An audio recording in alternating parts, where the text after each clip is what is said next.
Virgil van Dijk ve Galatasaray. Sadece bu iki ismi yan yana duymak bile milyonlarca insanı çıldırtmaya yetiyor. Peki bu sadece çılgınca bir hayal mi, yoksa futbol tarihindeki en imkansız transferlerden birini gerçekleştirmek için hala bir şansımız var mı? Bir süre önce Liverpool kaptanının sözleşmesinin 2025'te bitecek olması bu hayali resmen ateşlemişti. Ama futbolda her şey bir saniyede değişir ve atılan tek bir imza her şeyi sıfırlar. Ve evet, o imza atıldı. Van Dijk Liverpool'da kaldı. Peki bu Van Dijk Galatasaray defteri tamamen kapandı mı? Yoksa İstanbul'da o inanılmaz Şampiyonlar Ligi gecesinde olanlar bambaşka bir hikayenin başlangıcı olabilir mi? Bu videoda bu dev transferin neden neredeyse imkansız olduğunu, hangi çılgınca koşulların bunu minicik bir ihtimale dönüştürebileceğini ve Galatasaray'ın gündemindeki diğer büyük hamleleri masaya yatırıyoruz. Hazırsanız başlıyoruz.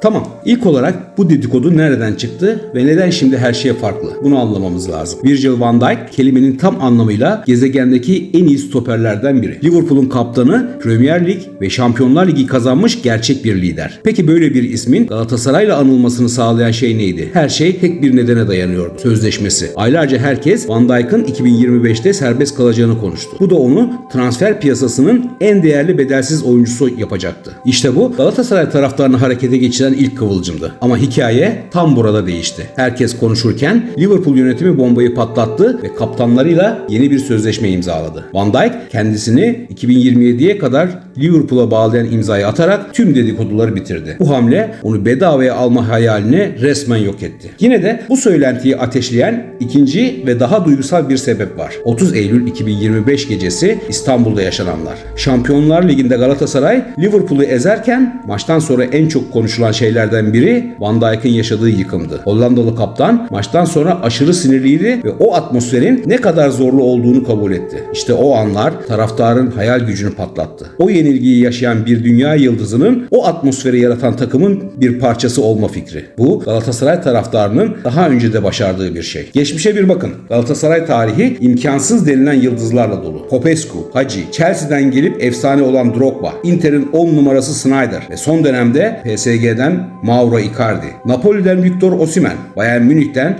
Leroy Sané ve Manchester City'den İlkay Gündoğan. Bu oyuncuların hepsinin ortak bir noktası vardı. Kariyerlerinde yeni bir meydan okuma, yeni bir tutku arıyorlardı. Galatasaray onlara sadece bir kulüp değil, bir aile ve Avrupa'da zirve projesi sundu. Van Dijk için de böyle bir senaryo sözleşmesi olsa bile neden bir gün olmasın?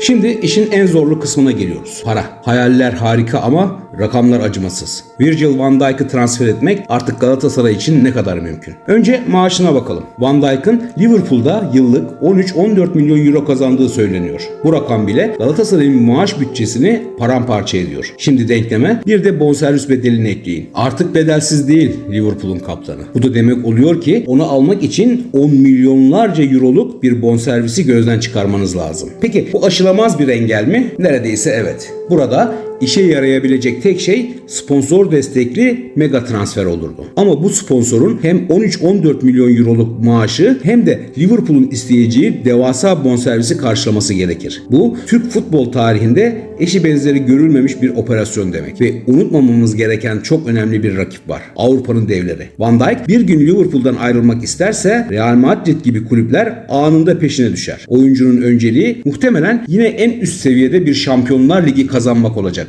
İşte bu noktada Galatasaray'ın sunduğu tutku diğer kulüplerin sunduğu parayla savaşmak zorunda kalacak. Kısacası finansal olarak bu transfer kağıt üzerinde imkansız görünüyor. Yeni sözleşme acaba sorusunu büyük ölçüde yok etti. Ama bu futbol. Asla demeyin. Tabii ki Galatasaray'da gündem sadece Van Dijk değil. Takım başka büyük hamleler de planlıyor. Orta saha arayışlarına gelelim. Merkez orta saha için arayışlar tam gaz devam ediyor. Geçmişte adı Galatasaray'la anılan Sofyan Amrabat vardı. Manchester United'daki o canavar. Onun dinamizmi Okan Buruk'un sistemine tam uyuyordu. Ama maliyetler ve oyuncunun Fenerbahçe'yi tercih ettiğini açıklaması bu transferi bitirdi. Yine de yönetim onun gibi dinamik oyuncuları avlamaya devam ediyor. Bir diğer konu da savunmaya yapılacak takviyeler. Yönetim bir yandan Van Dijk gibi bir hayalin peşindeyken diğer yandan an geleceğin yıldızını arıyor. Scout ekibinin özellikle Güney Amerika ve Afrika'dan genç stoperleri izlediği biliniyor. Strateji çok net. Boya gibi patlama yapacak, genç, atletik ve öğrenmeye aç birini bulup onu bir yıldıza dönüştürmek. Van Dijk gibi bir ustanın yanına böyle bir çırağı koyma fikri. Şimdilik uzak olsa da o lider stoper arayışı sürüyor. Ve tabii ki takımın şu anki kralı. Mauro Icardi'nin performansı ve takıma olan bağlılığı yönetimin elindeki en büyük güç. Onun varlığı gelecekteki yıldızları ikna etmek için gizli bir silah. Görüşmelerde bak Icardi burada yeniden doğdu ve mutlu. Sen de olabilirsin mesajı en güçlü koz olmaya devam edecek. Peki tüm bu imkansız finansal denklemlerin ortasında her şeyi değiştirebilecek bir güç var mı?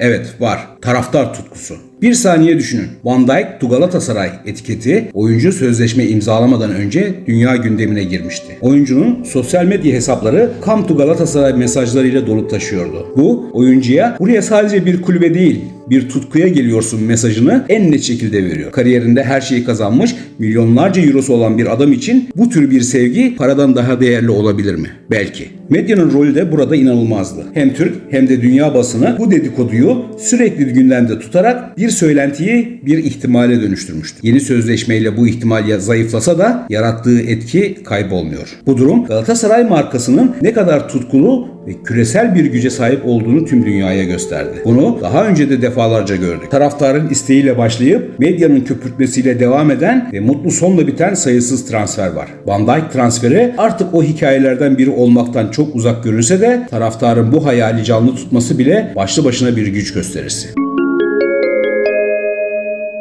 Sonuç olarak toparlayalım. Virgil van Dijk'ın Galatasaray'a transferi yeni sözleşmesinden sonra çok zor bir hayale dönüştü. Bedelsiz gelme fırsatı ortadan kalktı ve artık denkleme dev bir bonservis bedeli eklendi. Bu transferi finansal olarak neredeyse olanaksız kılıyor. Bu transferin gerçekleşmesi için artık mükemmel fırtına yetmez. Bir mucize gerekir. Galatasaray'ın Avrupa'da inanılmaz bir başarı yakalaması, Van Dijk'ın bir gün yeni bir macera araması, kulübün tarihinin en büyük sponsorluk anlaşmasını yapması ve taraftar baskısının o gün yeniden alevlenmesi gibi birçok şeyin aynı anda olması lazım. Bu mantıktan çok bir inanç meselesi. Futbol tarihi mantığın değil, inancın ve tutkunun yazdığı sürprizlerle dolu. Galatasaray'da bu sürprizlerin en bilinen adreslerinden biri. Peki siz ne düşünüyorsunuz? Van Dijk'ın yeni sözleşmesinden sonra bu hayal tamamen bitti mi? Yoksa futbolda asla dememek mi gerekir? Yorumlarda görüşlerinizi, hayallerinizi ve analizlerinizi hemen belirtin. Bu büyük tartışmayı birlikte yapalım. Galatasaray ve dünya transfer gündemindeki en çılgın gelişmeleri en doğru analizlerle kaçırmamak için kanalımıza abone olmayı